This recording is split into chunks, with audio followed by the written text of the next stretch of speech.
Aujourd'hui, un sujet au cœur du sujet. On parle d'herboristerie holistique versus herboristerie pharmaceutique. Qu'est-ce que c'est que tous ces mots? En fait, c'est vous qui m'inspirez au quotidien dans le magasin, je vous en parle tout de suite.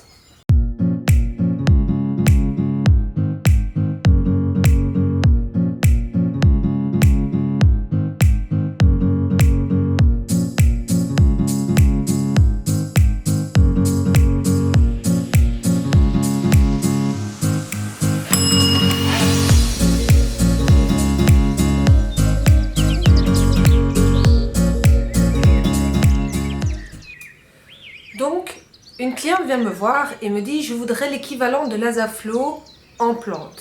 Quelque chose qui fasse le même effet. » Et là, moi j'ai mon cœur qui s'arrête, d'autant plus que c'est pas la première fois qu'on me demande un équivalent comme ça en plante. Et je me rends compte tout d'un coup où est le problème dans ce genre de questions. Dites-vous bien que je suis porteuse et tous les profs qui m'ont enseigné l'herboristerie l'ont fait de cette manière-là, de l'herboristerie holistique. Une herboristerie très globale versus les gens via internet ou parfois certains herboristes pratiquent l'herboristerie pharmaceutique. Je vous explique. Dans l'herboristerie pharmaceutique ou l'herboristerie moléculaire comme on va l'appeler, le symptôme est vu comme un problème, comme l'ennemi à abattre. Tandis que dans l'herboristerie vitaliste, l'herboristerie holistique, c'est pas tant le symptôme le problème. C'est un petit peu un ensemble de choses qui seraient en déséquilibre au sein de la personne. Aussi, dans l'herboristerie pharmaceutique, la définition de la santé, c'est une absence de symptômes. C'est quand on n'a pas de symptômes, c'est ça la santé. Tandis que dans l'herboristerie holistique, l'herboristerie vitaliste, la santé, c'est la vitalité complète de l'être humain. C'est sa vitalité physique autant que sa vitalité émotionnelle et psychique. Du coup, ça nous ramène au centre des choses.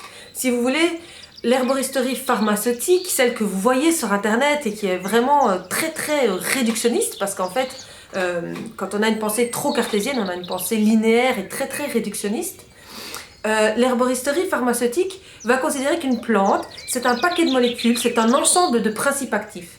Alors c'est sûr que cette pensée-là, elle est utile, elle est intéressante parce que connaître les principes actifs des plantes, c'est vraiment très intéressant. Donc on ne renie pas du tout l'aspect cartésien. Mais cette herboristerie-là ne tient pas compte de tout le reste. C'est-à-dire qu'une plante, c'est pas juste un amas de molécules et de principes actifs. Une plante, c'est un être vivant, c'est un être intelligent. Certains vont même dire un être conscient. En tout cas, un être capable d'évoluer. Les plantes ont une capacité évolutive. Elles ont vraiment une intelligence propre. Et on le voit jour après jour quand on pratique l'herboristerie holistique. Cette intelligence des plantes va travailler en symbiose avec l'intelligence de notre corps. Donc voilà, ça c'était pour les 3 premiers points. La définition de la santé n'est pas la même, la notion de la plante n'est pas la même et la notion de l'individu n'est pas la même. On comprend donc que dans l'herboristerie pharmaceutique ou l'herboristerie moléculaire, on va appréhender les plantes seulement avec notre tête.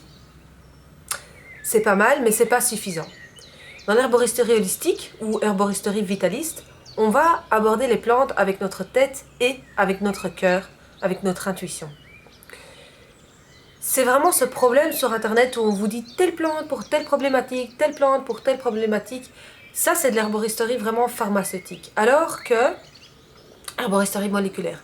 Alors qu'en herboristerie holistique, on va prendre le temps d'étudier les plantes et d'étudier les êtres humains et différents profils, les profils énergétiques, donc avec les tempéraments, chaud, froid, sec, humide.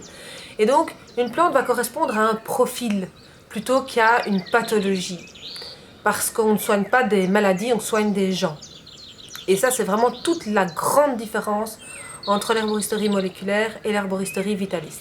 Il faut bien comprendre que l'herboristerie pharmaceutique nous fait divorcer avec des milliers d'années de traditions herboristiques. Les anciens, avant le monde industriel, le pharmacien utilisait des plantes, le médecin utilisait des plantes, la sage-femme utilisait des plantes, la cuisinière utilisait des plantes. Je veux dire, elles étaient dans la vie de l'être humain. Et donc, aujourd'hui, juste en réduisant les plantes à des paquets de molécules, on divorce avec notre tradition ancestrale, avec nos traditions ancestrales à travers le monde. Parce que toutes les traditions à travers différentes cultures sont des traditions d'herboristerie vitaliste. Par exemple, l'Ayurveda, c'est une tradition d'herboristerie vitaliste. La médecine chinoise, les anciens gréco-romains, la médecine arabo-musulmane, tout ça, c'est vraiment des traditions d'herboristes vitalistes.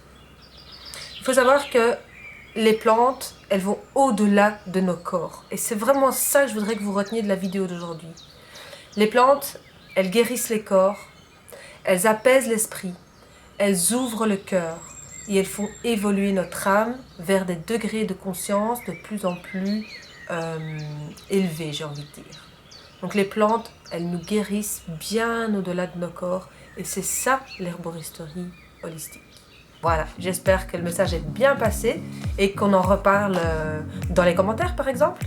N'hésitez pas à vous abonner, à cliquer sur la cloche pour être notifié et moi je vous dis à très bientôt.